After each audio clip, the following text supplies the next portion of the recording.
Par formation, Madame Lincoln est diplômée en musique.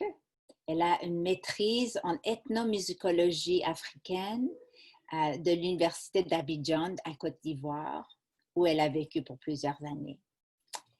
Et je suis très, très contente de l'avoir avec nous. Encore, je vous rappelle que notre causerie ce soir, qui est une causerie assez intime, qui invite à l'interaction, à des questionnements, sera enregistrée pour l'avenir et sur le site qui s'appelle firesidebaha'i.org, que vous allez le retrouver par la suite. Je vais vous en parler plus à la fin, mais juste pour que vous sachiez que vous serez enregistré. Si vous avez des questions qui viennent à votre pensée au cours de la présentation de Madame Lincoln, je vous invite de les noter, de noter votre question, peut-être de l'écrire dans la boîte qui s'appelle chat. Et comme ça, quand ça sera le temps pour les questionnements, je vais faire appel à vous ou je pourrai lire les questions. Alors, sans retarder, je dis bonsoir à Madame Lincoln et je l'invite à partager avec nous. Merci Mitra. Ça fait grand plaisir d'être parmi vous tous.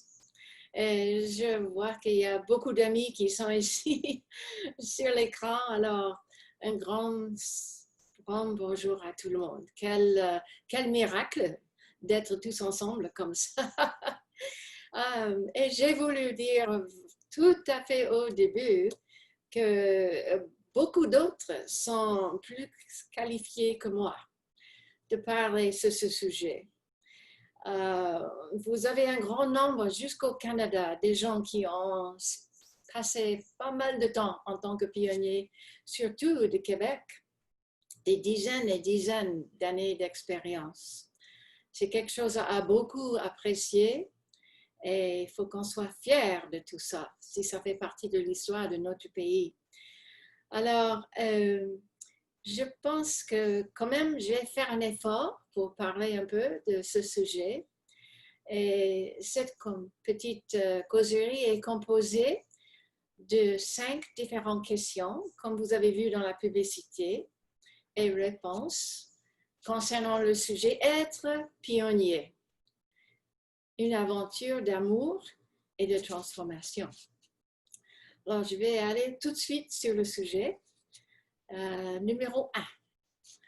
Comment une religion sans clergé se répand dans le monde entier en un peu plus d'un siècle, à peu près 130 ans. Alors, lorsqu'un Baha'i se lève volontairement pour aller dans un autre pays et qui présente la foi Baha'i aux gens de ce pays, où il rejoint les amis Baha'i déjà présents pour servir la foi, il est reconnu comme pionnier. Ses amis, ils n'ont aucun statut, aucun pouvoir, si vous voulez, souvent peu d'argent, mais ils ont la foi. Alors, on est avant tout motivé par l'amour de notre religion, obéissance aux institutions, responsables pour la planification de la diffusion de la foi et par le désir de servir l'humanité. Dans notre cas personnel, en 1970, Amatul Baha Ruhollah Khanum, une personnalité très importante pour les Baha'is, la veuve du gardien de notre foi, est venue aux États-Unis. Elle a adressé une conférence de 2000 jeunes Américains Baha'is. Et elle nous a tellement inspirés par ses histoires concernant les différents pionniers qu'elle avait rencontrés à travers ses voyages assez récents, que nous-mêmes, mon mari et moi, on était très attirés par cette idée d'être pionnier. À ce temps-là, pendant les années 60, notre organe administratif international, la Maison universelle de justice, a assigné des objectifs à un certain nombre de pays pour expliquer et pour donner les noms des pays dans lesquels il serait important d'envoyer les pionniers. Alors donc, nous avons contacté le Bureau national ici aux États-Unis, à Chicago, pour demander, mais où vous avez besoin de pionniers? Alors, la dame nous a dit, mais quelle langue parlez-vous? C'était la première question. Et après, petit à petit, elle nous a posé d'autres questions et elle a fait quelques suggestions, dont une était la République centrafricaine. On s'est dit, mais c'est où? C'est où exactement? Parce qu'on n'avait même pas entendu parler de ce pays. Elle a expliqué un petit peu où c'était, que c'était très important, qu'on avait besoin des gens là-bas qui parlaient français. Je parlais plutôt franglais. Mon mari, il parlait bien français, mais de toute façon, on était prêts pour essayer d'y aller. Alors, plus tard, on a assisté à une réunion, si vous voulez, où, pour la formation de tous ceux qui ont voulu aller en tant que pionniers.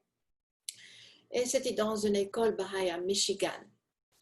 Alors, ça c'est aussi un week-end assez intéressant.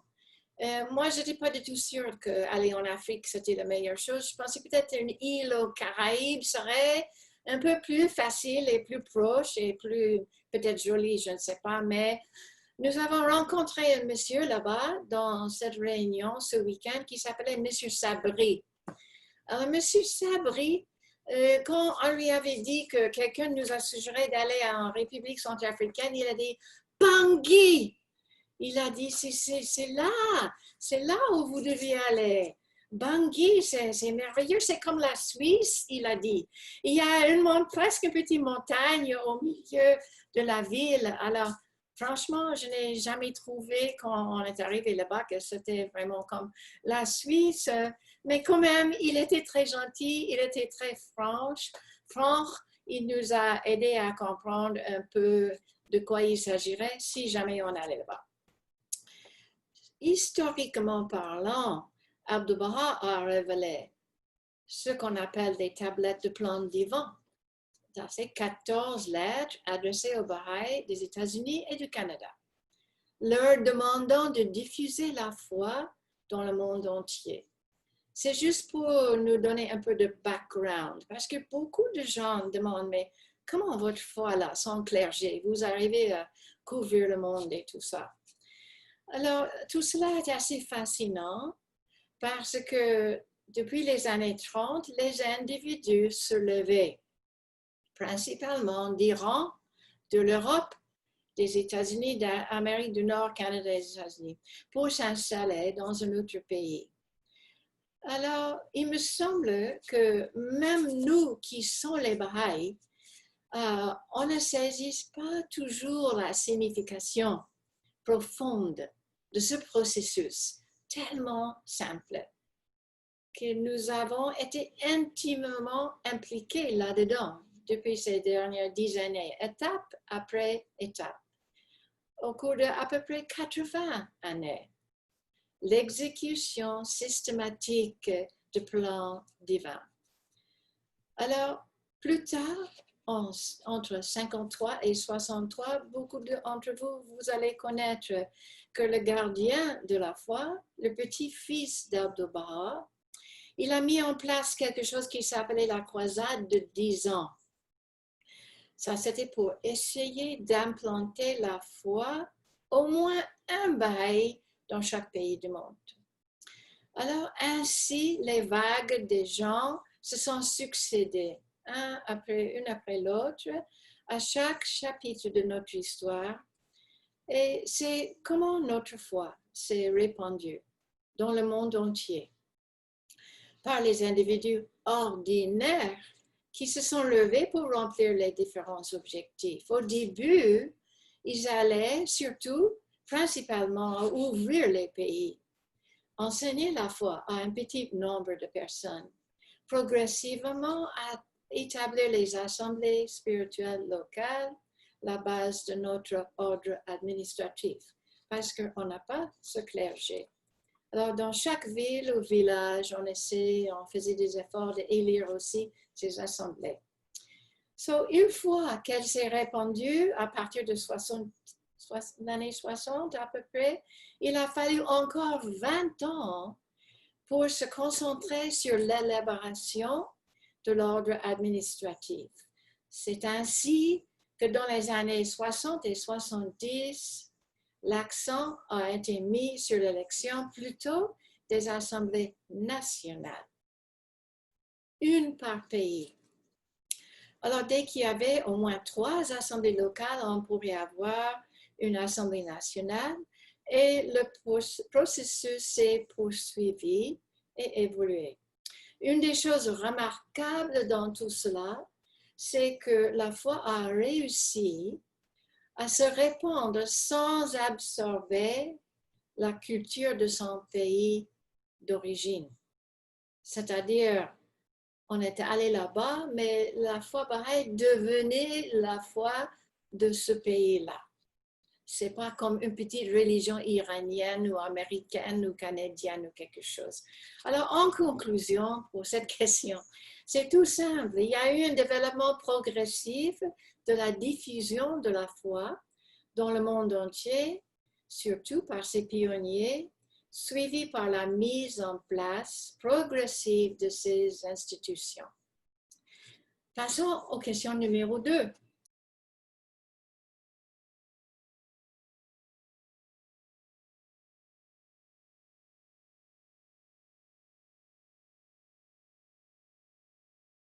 Alors, cette deuxième question, les réponses que je vais donner, il y a d'autres personnes qui pourraient avoir d'autres idées, mais pour moi, une des choses, c'est qu'on développe rapidement une appréciation vraiment de la diversité de l'humanité. Presque tout de suite. On arrive dans une nouvelle partie du monde, on commence à apprendre davantage sur la diversité. On trouve de nombreuses différences de culture, de langue, de manière, de façon d'élever les enfants même, relations entre hommes et femmes, d'attitude vers la spiritualité, vers les arts, presque tout. C'est différent. Mais en tout cela, ce qui est tellement important, c'est de se rappeler que la race humaine n'est qu'une. Nous sommes tous des enfants spirituellement d'une même famille avec un cœur et une âme. Si on se concentre trop sur nos différences superficielles de culture, de coutumes, d'habitudes, etc., on pourrait avoir des problèmes. Mais si on se concentre sur ce que nous avons en commun, en suivant les enseignements Baha'i, on comprend mieux la beauté de l'unité dans la diversité. Souvent, il a fallu tirer des leçons pour moi et elles n'ont pas toujours été faciles. Par exemple, j'ai vite appris qu'un sens d'humeur sarcastique ne fonctionnait pas du tout bien. Alors, j'étais de la Nouvelle-Angleterre, un jeune universitaire, etc. Mais quand même, c'était quelque chose que j'avais appris, mais peut-être c'était même pas gentil. Mais ça n'a pas marché. Il y avait un jeune homme qui avait un chapeau plein de trous, etc., au centre Baha'i un jour, et je lui avais dit, oh, quel joli chapeau! Ah, mais pour moi, c'était plutôt sarcasme. Et après, il m'a regardé avec ses grands yeux. Il a dit, Madame Lincoln, merci tellement pour votre remarque gentille. Finito. Finito. J'ai compris que, Johnny, ma chère, tu n'as rien compris. Il va falloir revoir beaucoup de choses que tu as appris là-bas d'où tu viens et de te rendre compte que tu es dans un autre milieu maintenant. Ou comment je devais agir en présence des chefs coutumiers, par exemple. Ah, j'allais leur faire bonjour, serrer la main, regarder directement dans les yeux. Pas du tout ça. Il y avait des choses spéciales qu'il a fallu respecter, apprendre. On ne serre pas sa main. C'est pas digne. Plein de petites choses comme ça. Alors maintenant, j'ai l'habitude de demander aux gens avant même qu'on va dans le village, mais qu'est-ce que je dois faire? Et comment ça marche? Quel est poli ici? Et qu'est-ce qu'il y a qui n'est pas exactement correct? Ou encore, j'étais très surpris par les enfants dans les fêtes de 19 jours. Oh, ils étaient comme des anges, ils étaient là, ils ne disaient absolument rien, tout ça. J'ai regardé les miens qui étaient un peu partout. Alors, comment les faire taire? Comment les faire respecter ce qui se passait? Il y avait quelque chose là que je n'avais jamais vu. C'était quand même l'attitude et le comportement des enfants, ça m'a tellement surpris. On avait énormément de choses à apprendre. On était dans la diversité de l'humanité avec d'autres aspects vraiment très supérieurs à ce que j'avais connu chez moi. La deuxième chose que j'ai remarqué, c'est on apprend des rôles mystérieux du comportement plus spirituel. Le service aux autres, l'abnégation, placer les besoins des autres au-dessus des siens. Alors, ça m'a pris beaucoup de pensées.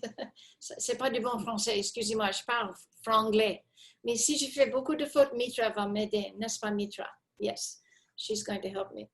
Abdu'l-Baha a dit le bonheur humain est basé sur le comportement spirituel. Alors, je me dis, mais quel secret bien gardé. Le monde n'est pas au courant. C'est tellement important. Mais pour les pionniers, c'est la base. C'est la prière, la foi, le service aux autres, même qui mène au bonheur. Et si on peut donner la priorité à ces activités et cette approche dans sa vie, je pense que l'on sort mieux en tant que pionnier. Expliquez-moi, aidez-moi, donnez-moi des conseils. C'est un esprit désintéressé. Je me suis sentie toujours comme un cheval et je ne connais pas le mot. Qu'est-ce que c'est devant les yeux de cheval? Blinders, we say en anglais. Vous connaissez, n'est-ce pas, les trucs là. Alors, je me suis sentie tellement souvent comme ça parce que je ne comprenais pas tellement bien. Mais Dieu, il peut nous aider. C'est à travers la prière, les conseils des autres. Une citation utile de gardien parce que nous n'étions pas des êtres exceptionnels. On est des gens normaux. On n'avait pas toute cette expérience internationale. Comment pouvons-nous réussir? Mais le bien-aimé gardien avait dit, si seulement les amis pouvaient comprendre que le gloire de notre foi ne vient pas du fait que les gens ayant des capacités exceptionnelles accomplissent le travail de la cause, mais du fait que le travail est effectué grâce au sacrifice d'âmes aimantes et dévouées qui, désintéressées, s'offrent pour entreprendre une tâche qu'elles se sentent parfois incapables d'accomplir. C'est long, n'est-ce pas? Mais j'ai tellement apprécié cette citation. Le gardien finit, il dit, il devient les instruments de Dieu qui lui dotent de talents qu'il n'aurait jamais rêvé de posséder. Là, on change, n'est-ce pas? On en prend ce rôle mystérieux de comportement spirituel. Avec ce genre d'expérience, on commence à être transformé nous-mêmes. C'est ça qui est remarquable. On n'est pas la même personne qu'on était il y a 6 mois, il y a 1 an, il y a 2 ans. Parce que nous-mêmes, on est constamment en train d'être effectués par l'expérience d'être pionnier. La troisième chose que j'ai voulu remarquer, c'est qu'on apprend aussi à apprécier l'importance de la formation. Aujourd'hui, on l'appelle l'accompagnement, n'est-ce pas? Ça n'a pas changé. C'est juste une autre façon de l'exprimer. Mais quand nous sommes partis enfin pour 3 jours, une visite de 3 jours à Haïfa, le Centre mondial Baha'i, à un moment donné, il y avait un membre de la maison de justice, M. Naqshbandi. Il nous a trouvés à côté du tombeau du Bab. Il dit, oh, Johnny et Albert et vos 3 enfants, 10 ans, 8 ans, 5 ans, quelque chose comme ça. On était là juste pour 3 jours, entre l'Afrique et les États-Unis. Il dit, on n'a que quelques minutes. Il a dit, qui formez-vous? Quoi? Qui formez-vous? Oh, malheureusement, on ne formait personne. On avait beaucoup de difficultés juste de vivre de jour en jour. La vie n'était pas simple. Des révolutions, des famines, des problèmes, la pauvreté, tout plein de choses. Non, Johnny, Albert, le gardien a voulu que vous formez les gens. C'est ça le but d'être pionnier. Il dit devenir dispensable, ne pas rester indispensable. Oh là là, ça a changé notre vie. Pas seulement les 10, 15 ans après d'être pionnier, mais jusqu'aujourd'hui. Devenir dispensable, former les autres, accompagner les autres. Il y avait une fille au Cameroun, le 2e pays où on était. Elle s'appelait Christine. Ah, Christine, nouvelle baille. Qu'est-ce qui se passait avec elle? Christine, venez avec moi. On va aller dans une réunion quelque part. C'est toi qui vas dire la prière. Oh non, Madame Lincoln, je ne peux pas. J'ai honte, je ne sais pas. Si, tu vas lire la prière. Prochainement, prochain voyage, Christine, c'est toi qui va donner la causerie. Oh, Madame Lincoln, non, non, non, je ne peux pas. Si, vous avez beaucoup de capacités. Alors, elle a commencé à faire ces choses-là.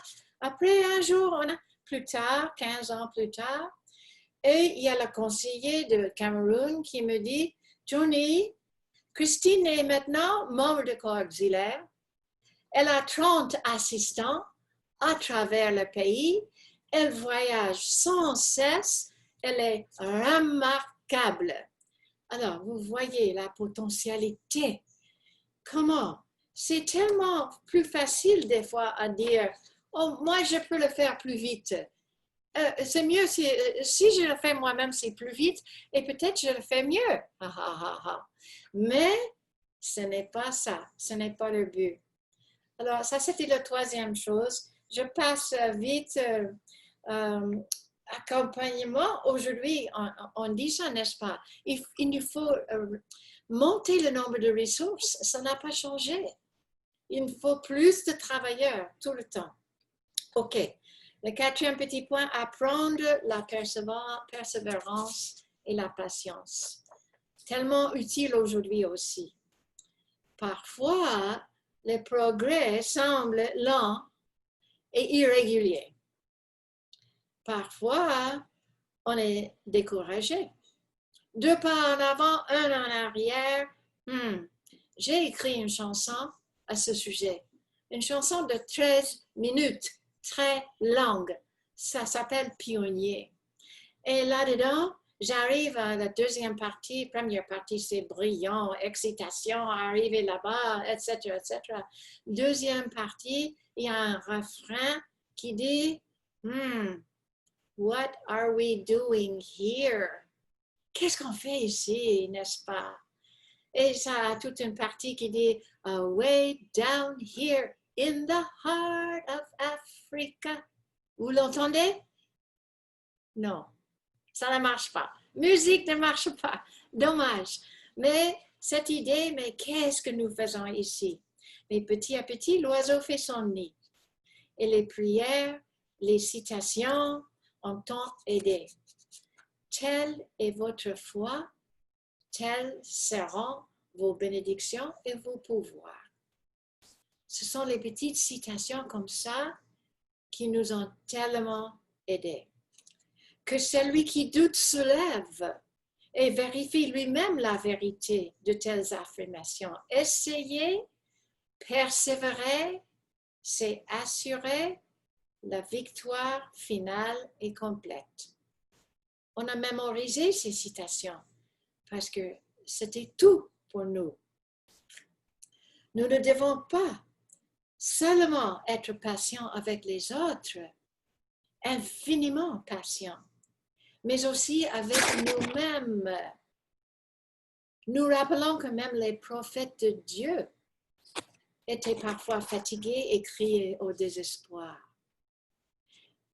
Il vous exhorte à persévérer et faire la somme de vos réalisations. La vie de chacun a un côté sombre et un côté lumineux. Le maître disait, tournez le dos à l'obscurité et votre visage vers moi. Mathieu.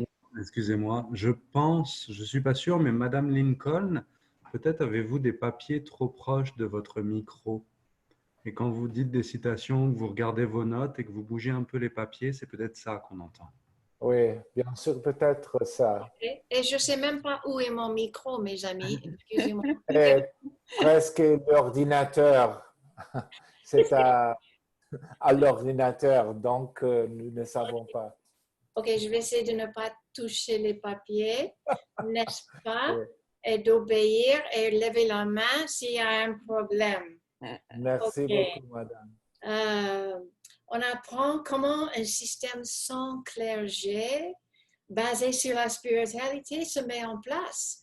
Ça, c'est mon dernier point. Quelque chose de très intéressant est arrivé à moi pendant que nous étions en Centrafrique. Il y avait des gens qui venaient de SIDA, du Canada, n'est-ce pas? Ou du Corps de la paix des États-Unis, etc., etc. Et il y a un groupe qui a ouvert un étang de poissons. Et un autre groupe qui a ouvert un garage pour réparer la voiture. Alors, j'ai vécu quelque chose. Ces gens-là, ils nous demandaient souvent, mais vous les quoi vous êtes? On est des Bahaïs. Oui, et qu'est-ce que vous faites là? Vous commencez une école? Non. Un hôpital? Non. Alors, qu'est-ce que vous faites? Alors, à peine, je ne savais même pas, sauf je savais qu'on enseignait la foi pour avoir les assemblées locales et commencer les classes d'enfants et apprendre le changement de caractère, n'est-ce pas? C'est ça qu'on faisait au début. Mais les gens n'étaient pas très impressionnés et nos nombres n'étaient pas impressionnants non plus. Mais on continuait à faire ce qu'on pouvait. Après 6, 7, 8 ans, quelque chose de très intéressant s'est passé. Quelques-uns de ces gens sont venus à Capitale, à Bangui, et ils ont dit, Johnny, on part. Quoi? Oui, on part. J'ai dit, mais les temps, le poisson, là, vos projets, Non, il y a un problème. Il y a un problème avec le projet. C'est tout simplement qu'à la fin, quand il a fallu enlever l'eau et ressortir les poissons, il n'y avait plus de poissons. Pourquoi?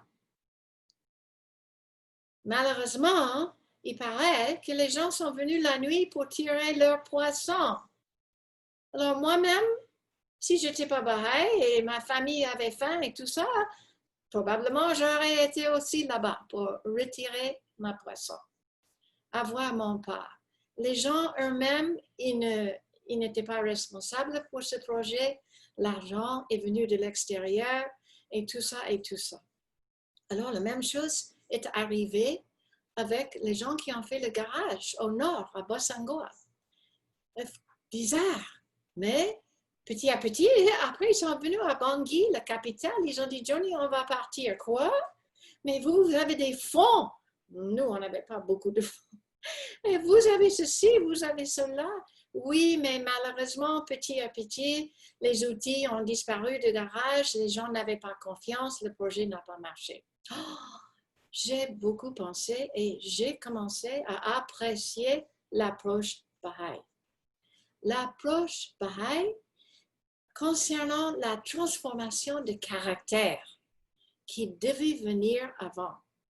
C'était pas tellement compliqué, mais prière, réunion dévotionnelle, cercle d'études, classe d'enfants, toutes ces choses pour changer le caractère et devait atteindre le cœur des gens avant de commencer les grands projets.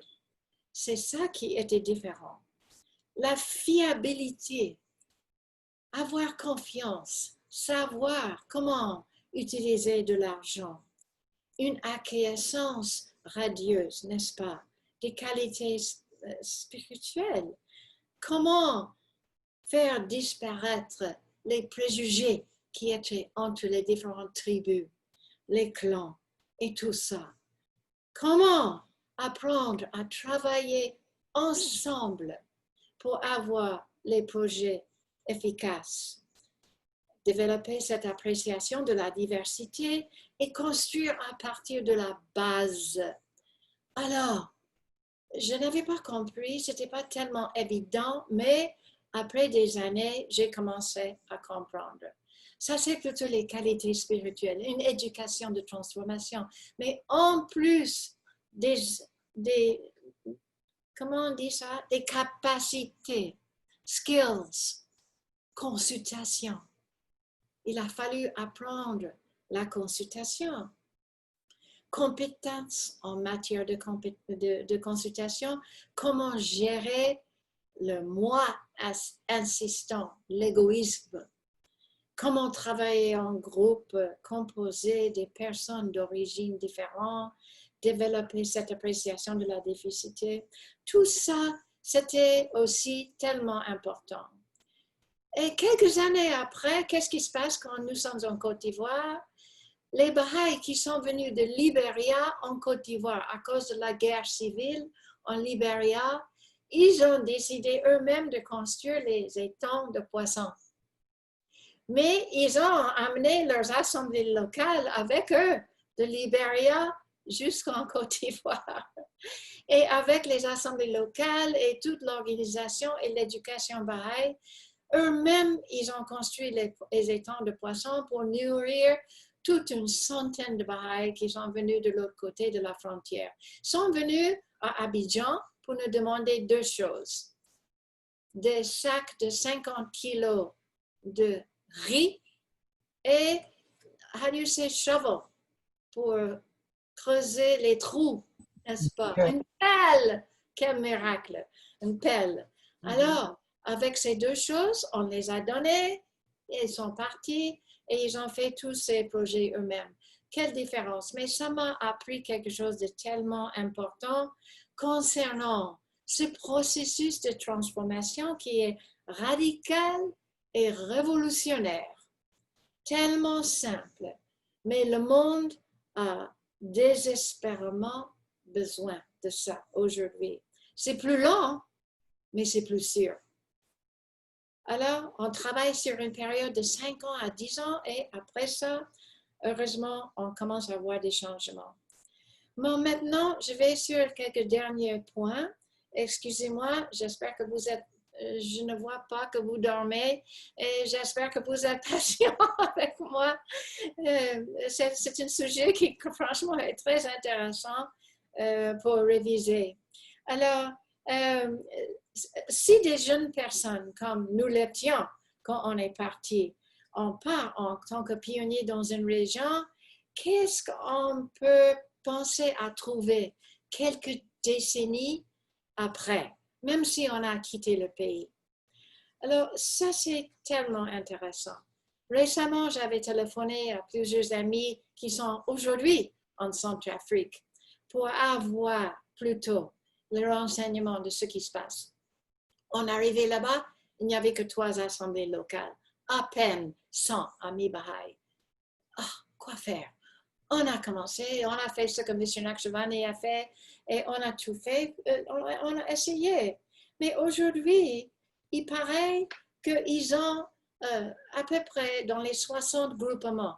C'est la taille à peu près de la Nouvelle-Angleterre ici aux États-Unis. Ce n'est pas tellement grand, je n'ai pas les détails. Mais ce qui est intéressant, c'est qu'ils n'ont plus de jalon 1. Tout est parti au jalon 2 et jalon 3 et même au-dessus. Pour ceux qui ne sont pas Baha'i, ça veut dire que leurs communautés Baha'i sont très, très développées. Qu'ils ont fait cette éducation et ils ont commencé à avancer très loin. Tout ça dans un pays qui est franchement en beaucoup de difficultés, de guerre civile aujourd'hui, toujours, qui a duré depuis 20 ans à peu près maintenant, affligé par les conflits internes et instabilité politique.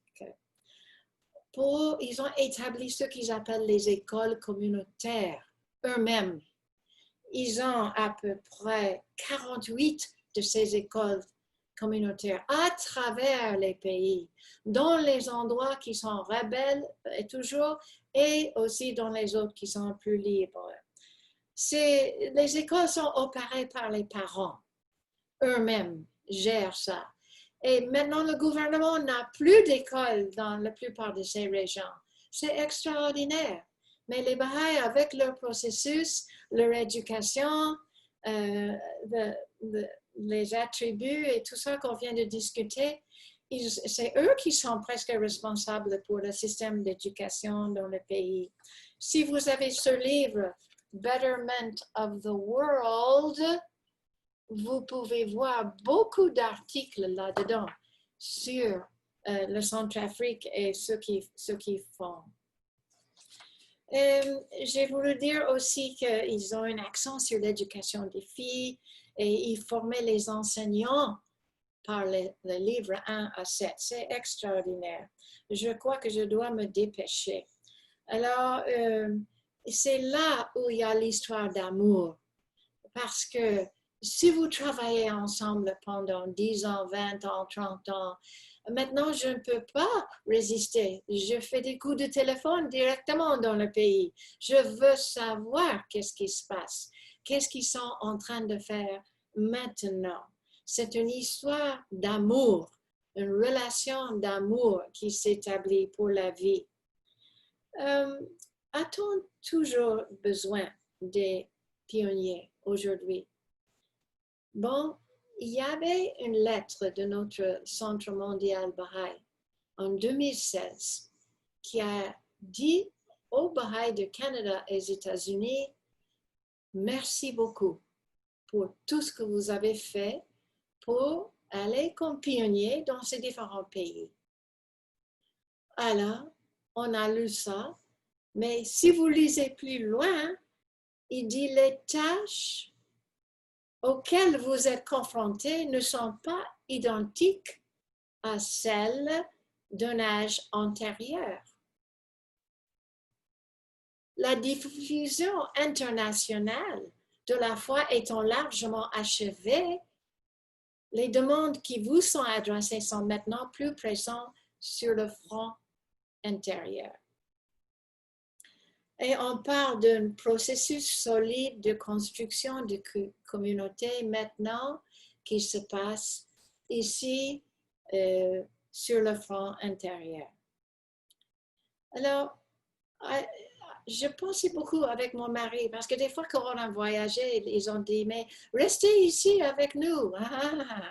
Mais on pense à cette lettre, on sait que c'est aux États-Unis qu'on doit être maintenant ou au Canada. Ce n'est plus une question d'aller loin. Le monde est en travail, le monde est malade et on connaît la solution. La solution est spirituelle. Alors, on doit aller nous-mêmes et continuer à faire ce qu'on avait fait ailleurs. Est-ce qu'il y a une opportunité à servir maintenant? Oui. Dans votre pays et dans notre pays, ici aux États-Unis, il y a toujours les endroits où on a besoin des gens. J'ai fait un peu de devoir, j'ai demandé à Mitra où au Québec on a besoin des gens.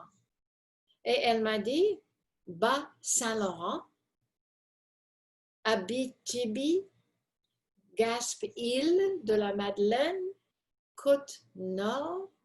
Et elle a dit qu'il y a pas mal de gens, des familles qui se sont déjà levées pour s'installer et aider.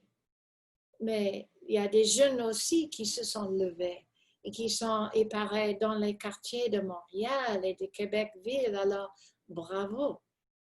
Ce qui est important, c'est de se rappeler que toute cette histoire de pionniers n'est jamais finie.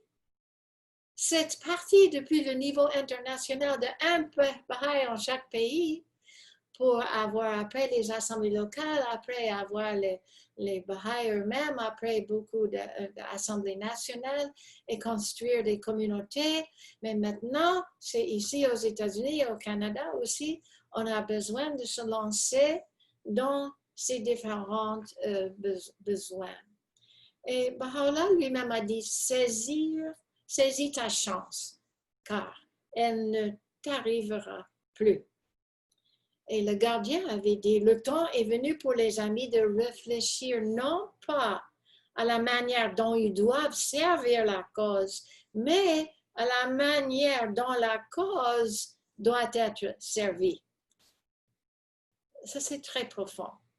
Par exemple, moi, je suis musicienne. J'ai préféré jouer du piano, aller en si bémol, à mi bémol, etc., transposer, écrire des chansons, mais ce n'est pas exactement de ça qu'on a besoin.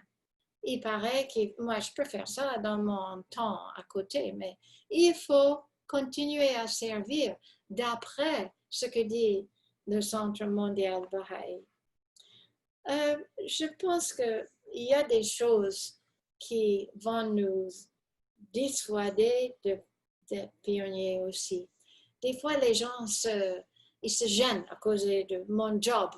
Est-ce que je vais apprendre à gagner assez d'argent? Est-ce que j'ai assez d'argent avec moi? Ou l'éducation des enfants. Est-ce que l'éducation des enfants va être ce qu'il faut là-bas? Mais il ne faut pas aussi oublier que Abdu'l-Baha avait dit, il faut amener les enfants à travailler et à s'efforcer et les habituer aux difficultés. On ne doit pas avoir juste une existence comme ça. Il faut quand même souffrir et faire ce qui est nécessaire. Des expériences désagréables. Si je devais raconter combien de fois on a été volé, ça ne vaut pas la peine. Mais c'était quelque chose, tout le monde a vécu ça. Et des révolutions, etc., etc. Connaître les gens tellement différents de soi-même, avoir toutes ces différentes expériences. Et il y avait la question de la santé. Ça, c'est tellement intéressant. Oh, j'ai peur d'aller là-bas. Peut-être je vais attraper quelque chose. Oh, oui. Mais si vous savez les différentes choses, et je vois tellement de gens ici sur l'écran, ils ont tous attrapé les mêmes choses. Il y avait le paludisme, bien sûr.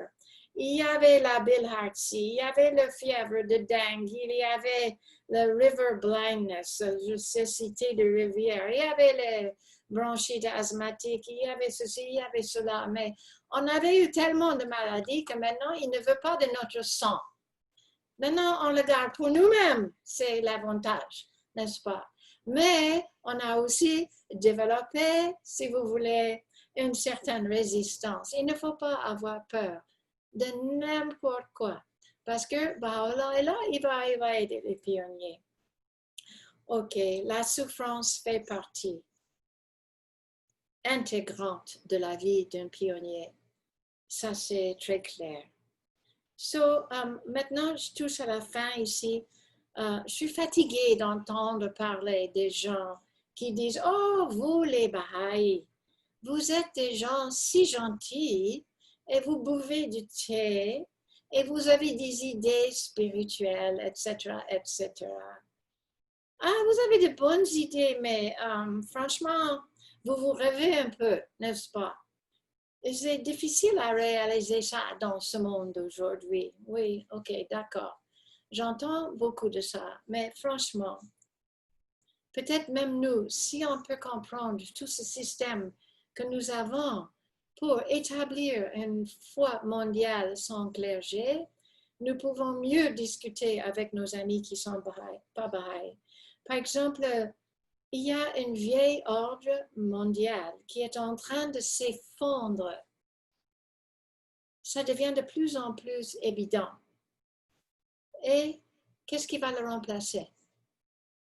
Il y a un processus de désintégration qui accélère dans le monde. Où sont les solutions à une situation aussi fracassante dans un monde si divisé? Alors, si on a la chance de faire partie d'une communauté qui construit une base de nouvel ordre mondial, pourquoi pas dans le cadre d'un processus d'intégration globale? C'est de cela qu'on a besoin aujourd'hui. C'est fascinant de se comprendre que notre foi développe dans le monde, amène de l'espoir, de joie avec des milliers de personnes, une appréciation de la diversité, d'éducation, un système d'éducation international. Alors, j'espère que la discussion qu'on a eue aujourd'hui, ça va aussi aider à comprendre les vagues successives pour établir notre foi sans clergé, qu'on a toujours besoin de continuer ce processus et de construire les différentes communautés. Ce sont maintenant qu'on habite les jours d'anxiété et d'incertitude, n'est-ce pas, tout autour de nous. Et ceci est une histoire simple et émouvante, mais profondément importante. Bien que préoccupés par le désordre de notre monde aujourd'hui, les Baha'is sont convaincus que l'humanité finira par passer à travers les épreuves actuelles. On va passer ça. On est des gens qui sont convaincus de cela. La pandémie, la question raciale, les luttes économiques, les problèmes climatiques et d'autres encore. Et c'est notre Centre mondial qui nous a dit que l'humanité sortira de l'autre côté avec une plus grande perspicacité et une appréciation plus profonde de son unicité et son interdépendance inhérente. Oh, ça va prendre du temps. Ça va demander de la souffrance, du travail acharné, mais il continue aussi la continuation des efforts et sacrifices de pionniers. Alors, je m'arrête là. Alors, merci de votre patience parce que c'était long et j'avais pas mal de choses à partager. Mais Mitra, à toi. Oh, Johnny, merci infiniment. Vous avez vraiment couvert un énorme territoire, commençant avec votre propre expérience et nous amenant à ce jour et combien que cette lumière de l'amour qui vous a vraiment motivé et qui était vraiment la force qui vous a fait partir de votre propre pays, comment cette feu d'amour pourra être dans chacun de nous et n'importe où qu'on est. On pourra vraiment penser à comment ce qu'on est en train de transformer notre communauté et aider à, premièrement, se transformer et d'attiser cette flamme d'amour et commencer la transformation, le processus de transformation, mais encore plus, combien que ça sera important que nous pourrions, si on pourra réfléchir, comment pourrions-nous penser aux priorités autour de nous.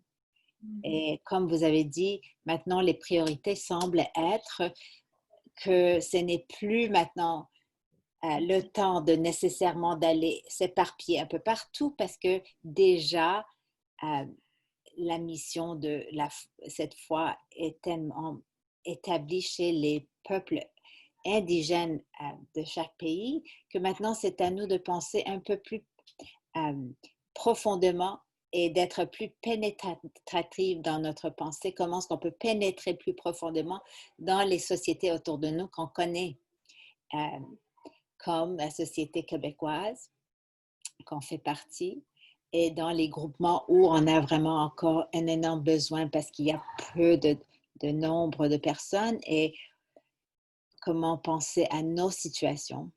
Alors, on a reçu des questions et vous avez sûrement d'autres questions. Je vous encourage, si vous pouvez, écrire vos questions encore dans la boîte chat. Mais parce qu'on a parmi nous aussi certaines personnes avec un peu d'expérience plus récente aussi, comme une famille de pionniers qui sont partis vraiment d'une grande ville urbaine pour s'installer à un autre groupement un peu plus dans la campagne, si on peut dire. Je regarde Mathieu et Justine et Iñaki. Je suis très contente de vous voir parmi nous. Est-ce que vous avez quelque chose à contribuer, Mathieu? Je crois que peut-être vous pouvez avoir des aperçus différents. Bien, on va revenir. Je voulais juste dire que parmi les participants, il y avait certains commentaires, questions-commentaires. Une de ces commentaires était, alors qui parmi nous sera le premier de se lever pour aller sur le front intérieur, comme Madame Lincoln nous a parlé de front intérieur étant la priorité. Et il y avait certaines questions au sujet de l'Afrique, mais ça, peut-être, on pourra revenir là-dessus. Johnny, qu'est-ce que vous en pensez? Il y a quelqu'un qui demande quelle était votre expérience au niveau des attitudes sur la vie après la mort en Afrique, des Africains quand vous êtes arrivés. Est-ce qu'il y avait des attitudes en particulier sur ce sujet-là? Ouais, je peux juste dire que oui, bien sûr. Ils avaient toutes leurs coutumes. La mort était tellement importante. Ils passaient des nuits, n'est-ce pas, éveillés pour chanter, chanter et chanter et avoir les prières. Et nous-mêmes, on était invités plusieurs fois parce qu'il faut faire partie de la vie des gens et mieux comprendre comment eux-mêmes ils voient l'importance de la vie après la mort. C'est tout ce que je dirais. Justine est de retour. Alors, Justine, est-ce que tu as quelque chose à contribuer? Je ne sais pas si peut-être j'ai loupé un petit peu à cause d'un bébé qui ne veut pas dormir ce soir. Mais est-ce qu'il y aurait quelque chose de plus pertinent sur lequel tu voudrais que je partage peut-être, Mitra? Comment on en est venu? Oui, comment vous êtes venu, parce que vous êtes venu plus récemment et vraiment sur le front plutôt intérieur, si on peut dire. En fait, déjà, il y avait une aspiration familiale à... On est français, alors on n'est pas pionniers internationaux, c'était déjà installé à Montréal depuis plusieurs années pour des raisons juste personnelles. Mais au bout de quelques années, on avait 3 enfants à l'époque et on avait le goût d'aller plus à la campagne, mais on cherchait en fait vraiment... pendant un temps, on a réfléchi quel travail allait nous emmener, si ça allait être une maison, un lieu, quelque chose, puis rien ne se faisait jusqu'à ce qu'en fait on mette la foi au centre. Jusqu'à ce qu'on se dise en fait peut-être explorons où la communauté Baha'i aurait besoin d'aide. Et puis, en fait, à partir du moment où on a mis cette question au centre, les choses se sont débloquées. On avait vu un village qui nous intéressait dans les Laurentides et c'est suite à une discussion avec Mitra. Quand je lui ai parlé de ce village, ses yeux se sont illuminés et elle m'a dit « Mais enfin, je pense que tu étais membre auxiliaire à l'époque, on cherche une famille pour s'installer dans ce coin-là pour dynamiser. » Et puis, suite à cette discussion, on s'est dit « Bon, bah, allons-y. » Et c'était juste à 1 heure de Montréal. J'ai la chance d'avoir un mari qui est cuisinier, donc il trouve toujours du travail. Et on est parti sans travail, comme le disait Joanie. On est parti sans rien, mais tout s'est mis en place. On a trouvé un appartement, on a trouvé un travail, on s'est installé dans une communauté. C'est ça, mais je pense que la clé, ça a été le moment où, finalement où on a changé pour mettre la première pièce du puzzle, qui était le besoin de la foi. Les autres pièces sont tombées rapidement, alors que ça faisait plusieurs mois qu'on essayait d'y aller par d'autres biais et que ça coinçait. Ensuite, nous, on avait 3 enfants, donc la façon de s'introduire dans la communauté a été majoritairement par eux. Mon plus grand est ici, il a 9 ans. Puis il a joué un grand rôle là-dedans aussi parce qu'il s'est fait beaucoup d'amis, il a été très sociable, puis il a souvent parlé des classes d'enfants qu'il faisait à Montréal. Donc ça a pris de nombreuses discussions de s'impliquer dans la communauté. On s'est beaucoup impliqué dans l'école des enfants. Je suis devenue présidente du conseil d'administration. Mon mari est devenu membre du comité de levée de fonds. Ça a pris quand même, je pense, avant qu'on commence notre classe d'enfants, ça a pris un bon 1 an et demi de discussion, de connaissances, de tisser des amitiés, de faire de s'intégrer aussi il y avait quand même quelques Bahaïs autour de nous, majoritairement ce qu'on appelle nos grands-parents maintenant, parce qu'il y a beaucoup de retraités Bahaïs autour de nous.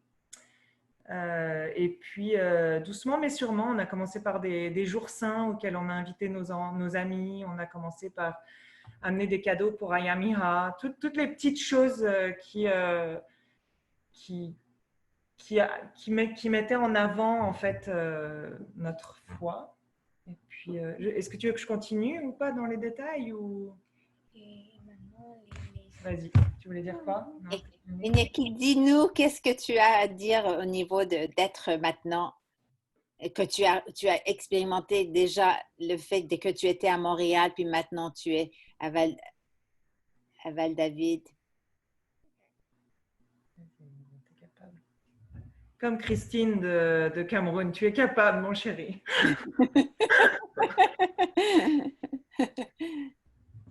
La différence, c'est est-ce que à Montréal, tu avais une classe Baha'i avec que des amis Baha'i? Puis là, il a expérimenté d'arriver quelque part où on n'avait plus de classe Baha'i. Puis au début, est-ce que ça vous a manqué ou pas? Un petit peu.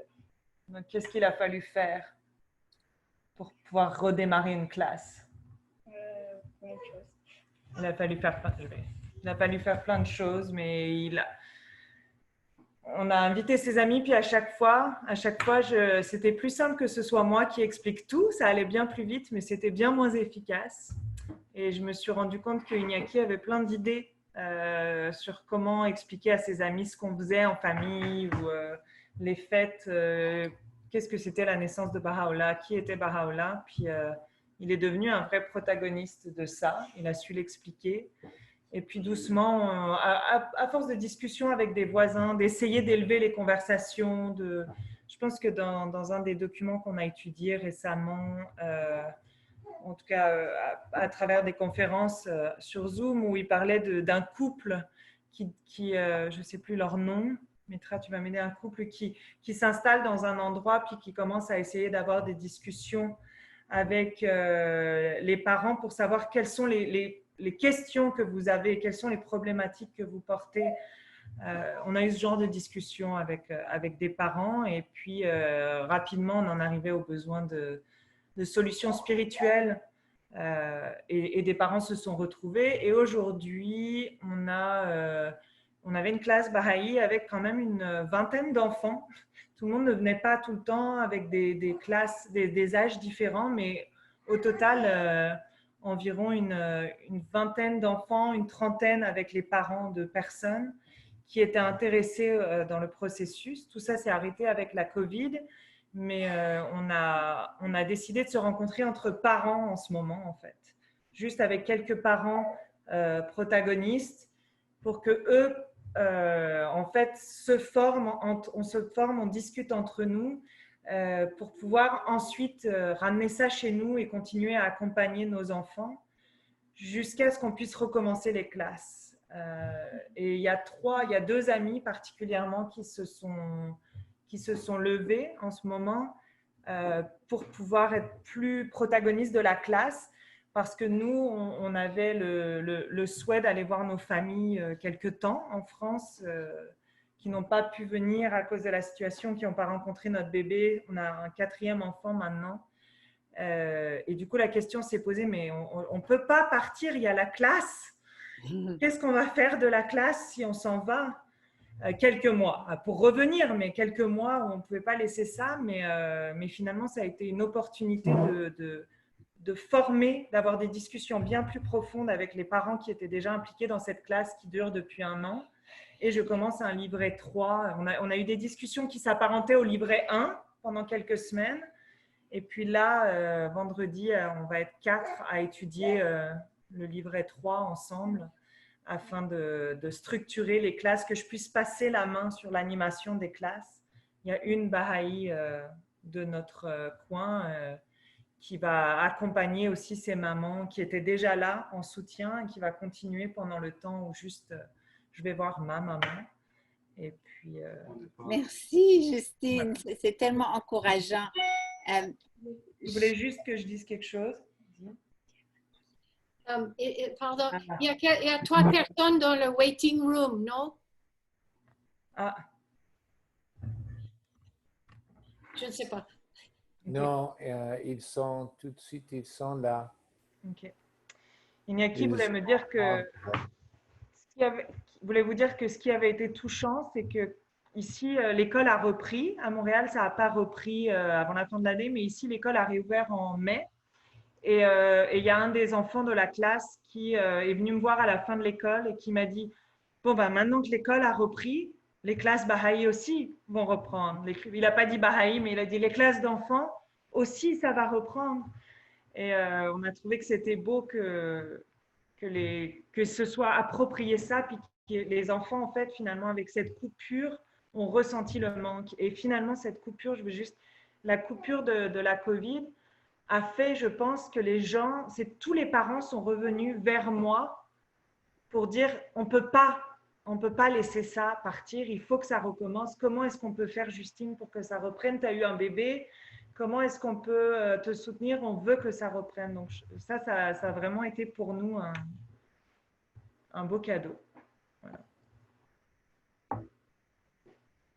Vraiment, ça démontre que le processus communautaire, de vraiment tisser les liens d'amitié, des vraies amitiés, où vraiment on va chercher où sont les gens autour de nous, dans leurs pensées, dans leur attitude, où est-ce qu'ils sont, qu'est-ce qu'ils pensent de ces sujets importants de la vie, de l'éducation de leurs enfants, de la situation du monde, et vraiment de sortir leur participation, comme Johnny vient de dire et comme Justine a décrit, combien important de laisser les amis devenir tout le monde, tous les citoyens, de devenir des vrais protagonistes, de ne pas sentir qu'ils sont impuissantes, qu'ils n'ont pas un rôle à jouer, quelque chose à faire.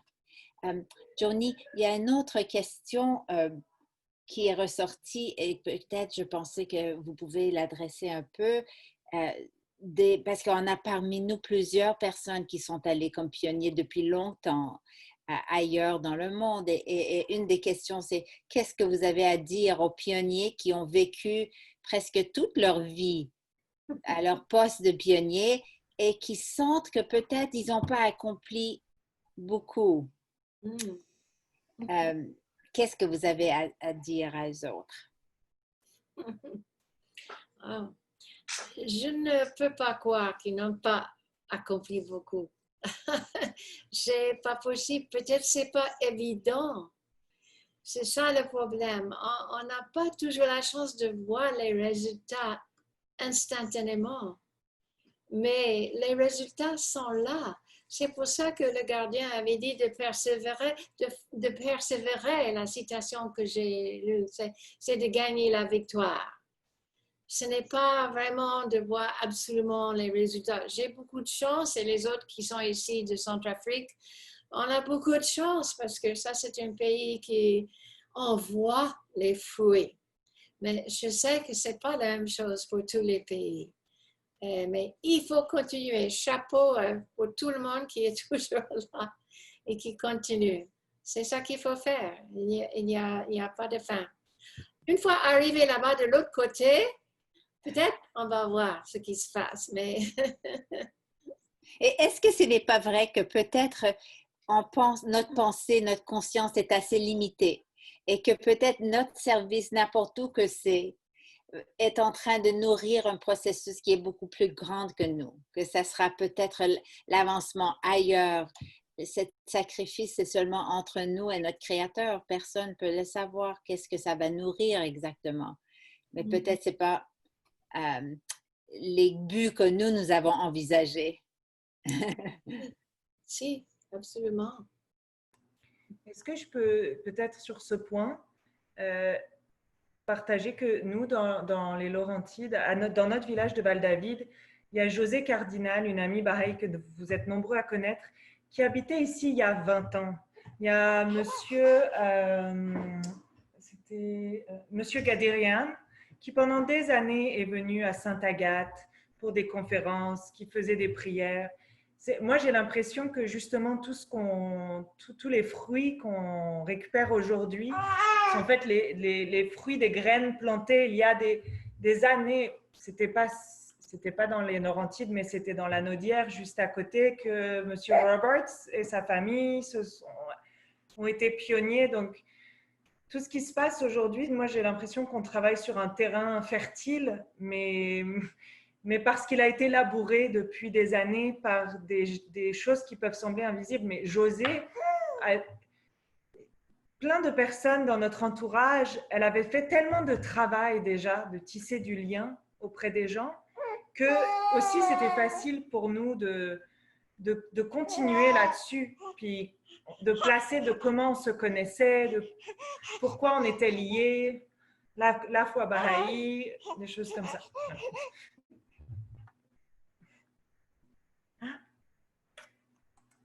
Elle veut parler aussi, elle veut contribuer. Ça. Oui, merci. Est-ce qu'il y a d'autres questions avant qu'on demande d'autres commentaires de Johnny?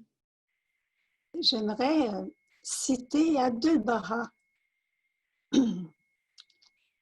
C'est une citation que j'ai utilisée à quelques reprises et à toutes les fois que je l'utilise, ça me force moi-même à méditer sur ce sujet. C'était je vais vous donner la référence tout de suite, là. C'était le Baha'i Magazine, volume 19, et numéro B, en tous les cas, en 1928, quelque chose de 1928. Et c'était, les gens demandaient à Abdu'l-Baha quelle était la meilleure façon de donner le message Baha'i. Et il avait répondu, je vais vous le traduire parce que là c'était en anglais, que la première chose était d'acquérir une soif pour la spiritualité et ensuite vivre la vie. Et là, il a dit, vive la vie, vive la vie, vive la vie. Et la façon d'acquérir cette soif de la spiritualité, c'est de méditer sur la vie future, donc la vie après la mort. Et ensuite, d'étudier et de méditer beaucoup sur ces citations-là. Et c'est très long, là, il y en a 2-3 pages. Et il a dit, Et si des personnes vous demandent un jour comment vous pouvez acquérir cette soif et comment vous allez le développer, c'est justement de méditer sur ce sujet-là. Et lorsque vous l'aurez expliqué, l'on ne vous demandera plus comment le faire si eux-mêmes mettent en pratique cette méditation sur la vie après la mort. Parce qu'évidemment, cette vie nous enseigne le but, n'est-ce pas, de notre existence. Et je trouvais que c'était vraiment aussi en relation intéressante avec cette belle causerie que nous a fait Mme Lincoln. En tous les cas, je dis, c'est pour ça que je veux au moins donner la citation, si quelques personnes veulent aller la chercher. C'était un long article dans le voyage de Abdu'l Baha. Il était déjà mort à ce moment-là, mais c'était écrit en tous les cas dans le magazine de 1928, le volume 19, oui, c'est ça, volume 19, numéro B. Merci, merci Huguette, c'est très gentil d'avoir partagé ça. Est-ce qu'il y a d'autres questions, commentaires? Oui, Monirir, s'il vous plaît, vous ouvrir votre microphone. D'abord, merci beaucoup à Mme Lincoln. Là, ça me rappelait de passer parce que moi aussi, j'étais pionnière en Côte d'Ivoire et après au Zaïre, qui est maintenant, on l'appelle République démocratique du Congo. Alors, moi aussi, j'ai passé presque 20 ans en Afrique. Merci beaucoup. Mais je voudrais vous donner une nouvelle qui n'est pas très bonne. Alors, j'ai entendu qu'en Côte d'Ivoire, il y a deux pionniers, monsieur, peut-être Madame Lincoln, vous les connaissez, monsieur Moshferi et monsieur Moshtael, qui sont morts de Corona. Alors, j'aimerais, si c'est possible, qu'avant de se quitter, quelqu'un fasse une prière pour ces deux hommes. Merci pour cette nouvelle. Il y a des différents groupes de gens qui ont les WhatsApp pour un peu rester au courant de la situation de ces différents amis qui ont attrapé le corona. J'étais au courant de la plupart de vos nouvelles, mais pas de tout. Mais on va prier. Qu'est-ce qu'on peut faire? On est entré dans une période très difficile. C'est une des choses que j'ai voulu dire, que la calamité n'est pas jusqu'à Bangui maintenant. La vie va devenir difficile de plus en plus un peu partout dans le monde, n'est-ce pas? Nous allons passer à travers une période que nous n'avons pas vécue avant.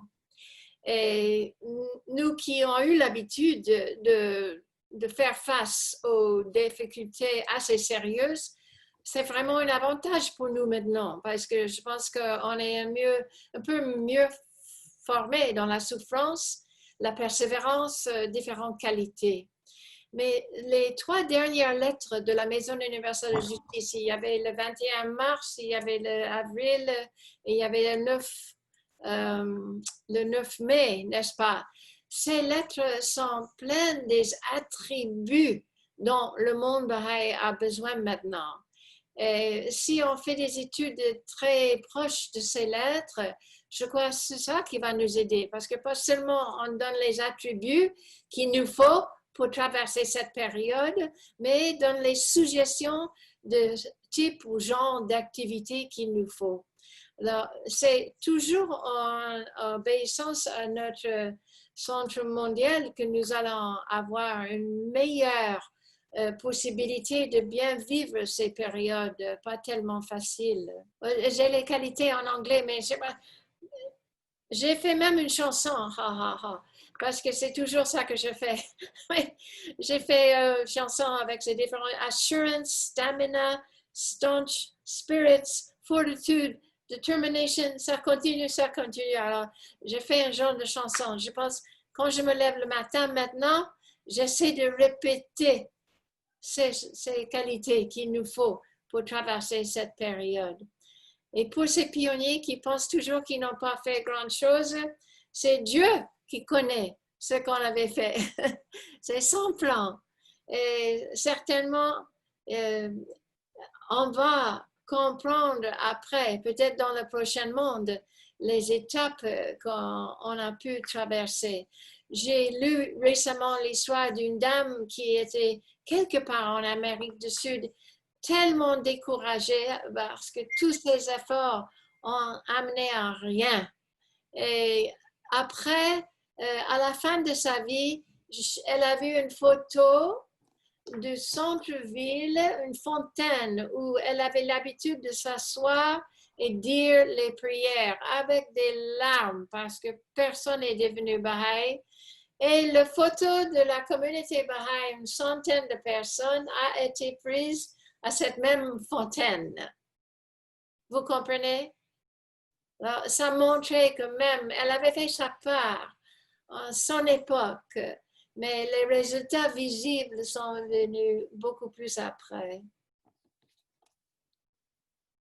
Oui, un peu comme Justine a dit, que vraiment c'est sur les pas de ces individus, tous les efforts et les prières que nous œuvrons. Est-ce qu'il y a peut-être en attente juste pour une autre question si vous en avez? Sinon, je crois que Johnny, si on peut vous demander, oui, Magnolia, je te reviens, mais si on peut vous demander de peut-être maintenant penser à une prière chantée, parce que je sais que c'est votre grande force et on est tous tellement émus par les chansons que vous avez écrites à travers les années. Mais oui, je crois que Magnolia, tu avais quelque chose. Oui, moi, je m'apprête bientôt à partir à Charlevoix et pour déménager. Et je me posais justement la question, comme quoi j'aimerais voyager, aller comme pionnière à l'extérieur du pays. Et vous me répondez exactement ce que je croyais. Elle est rendue partout dans le monde. Mais puisque je n'ai pas d'enfants et tout, les classes d'enfants, ça ne s'adapte pas pour moi. Puis où est-ce que je m'en vais? Je connais 2 Baha'is qui sont retraités. Alors, comment vous voyez le travail d'une Baha'i dans le front intérieur, sans enfants? Je ne peux pas faire une famille avec, comme Justine et Mathieu. Alors, ça va être plus les soirées de prière, j'imagine. Les sœurs d'études, je ne sais pas. Et probablement, Justine aurait des suggestions, mais si vous partez et vous-même, vous n'avez pas d'enfants, c'est ça que vous avez dit, mais vous avez déjà la bonne idée en tête. C'est la jeune génération qui est tellement importante dans tout cela. Alors, par n'importe quel moyen, si vous avez les possibilités de faire la connaissance des jeunes parents, ou peut-être une fois que vous êtes instauré, vous pouvez inviter une autre couple que vous connaissez avec enfants de venir vous rendre visite, même pour une semaine ou un week-end, ou je ne sais pas quoi, et eux-mêmes, ils vont vous aider à faire le contact. Mais il y a pas mal de possibilités, mais c'est plus compliqué maintenant avec M. Corona. Mais parce que M. Corona est venu, il y a un mystère là-dedans, n'est-ce pas? Et on va utiliser M. Corona pour les meilleures raisons. Alors, certainement, Magnolia, on va se rappeler de vous dans nos prières, parce que c'est magnifique. Quand je pense au début de la RCA, République centrafricaine, et je me rappelle au début d'essayer d'avoir une assemblée spirituelle nationale, c'était très difficile. C'était les gens qui n'avaient pas de montre, ils n'avaient pas de calendrier. Ils n'ont jamais s'arrêté pour s'asseoir pendant 5 ou 6 heures pour une réunion. Quoi? Ils ne voulaient pas venir. C'est tout simple. Il a fallu trouver des solutions, avoir un bon rafraîchissement ou quelque chose, mais pour les attirer, pour venir ensemble, n'est-ce pas? Et c'était important. Et après, M. Nakshavanim nous a dit, qui vous formez et on formait personne. Oh, C'était choquant. Alors là, qu'est-ce qu'on devait faire? Moi, qu'est-ce que j'étais en ce moment? J'étais secrétaire, je pense. Il y avait toujours soit moi secrétaire et Albert trésorier, quelque chose. Mais on a passé ça. Mais qu'est-ce que je devais faire? La première personne que j'essaie de former, pendant 2 ou 3 ans, je l'avais formé. Après, il est entré dans la politique. J'ai essayé de lui former pendant 1, 2, 3 ans. Il a pris une deuxième femme. Le troisième qui est venu, lui, il avait une éducation de niveau de ce qu'on avait dit 8e, c'est 4th grade. Très, très peu. Mais c'était un génie, un wizard of classement. Il était tellement intelligent, il pouvait tout faire. Et lui, ça a duré. Mais il ne faut jamais se décourager. On doit passer par ces différentes époques, étapes, mais ça ne fait absolument rien. Dieu sait ce qu'il fait. C'est nous qui sommes ses serviteurs. On fait ce qu'on peut. Merci beaucoup pour votre encouragement, pour cette belle conférence. Et vraiment, on est choyés d'avoir ces opportunités à travers cette corona, comme vous disiez. Des fois, c'est une bénédiction sans le savoir. J'aimerais peut-être juste vous rappeler, chers amis, que cette initiative de firesidebahai.org est une initiative de certains individus commencé à Ontario, à Toronto, mais ils ont demandé de vraiment répandre cette invitation à nos amis. On a chacun probablement des amis autour de nous qui seront intéressés dans certains sujets qui sont présentés dans ces coins de feu et ils seront enregistrés, ils sont sur ce site-là. Vous pouvez toujours les retrouver et rediriger vos amis à ce site-là. Ça s'appelle firesidebahai.org.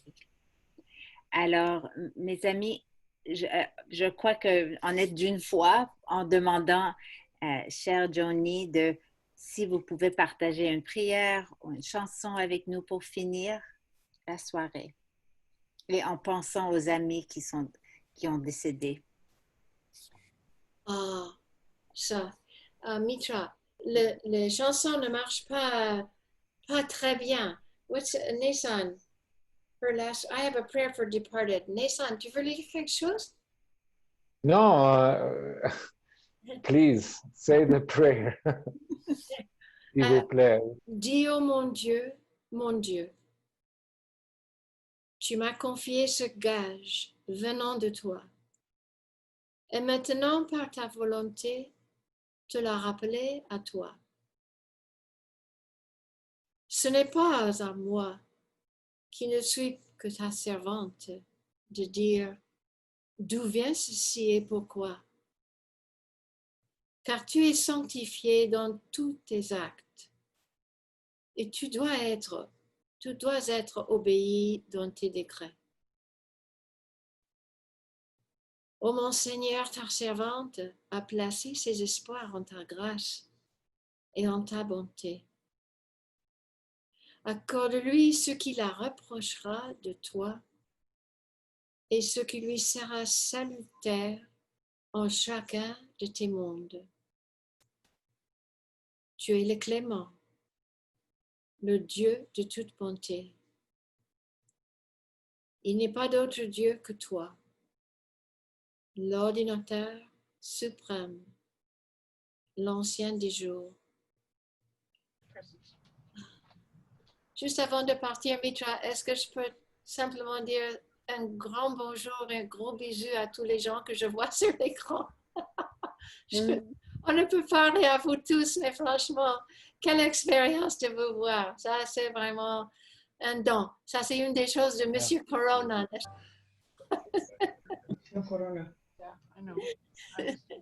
Donc, tous les gens sont emmutés, donc nous pourrions remercier Madame Lincoln. Merci beaucoup, Madame Lincoln. Johnny, vous voyez, il y a plusieurs amis que vous connaissez. Vous connaissez les Pierre Moradi, vous connaissez tellement de gens, je crois. Linda Goshuni, vous Si. connaissez Anne, vous connaissez, peut-être vous connaissez Marie-Lee, Marie-Lee. No. Et Neil and Jane. Jamile Rahimi. Et Shanaz et Claudia Mazia. Zelensky. Et c'est toute notre famille qui est là ce soir. C'est incroyable. Pour les Moro Baouk qui sont en Haïti. Merci. Nancy aussi, Nancy Ackerman. Merci, mes amis. Nancy pourrait nous chanter quelque chose peut-être. Jane et Neil, oh mon Dieu. Terrible. Je vais chanter Qui hormis Dieu, parce qu'on fait face à beaucoup de difficultés maintenant. Qui hormis Dieu dissipe les difficultés, dis loué soit Dieu, lui seul est Dieu. Tous sont ses serviteurs et tous dépendent de son commandement.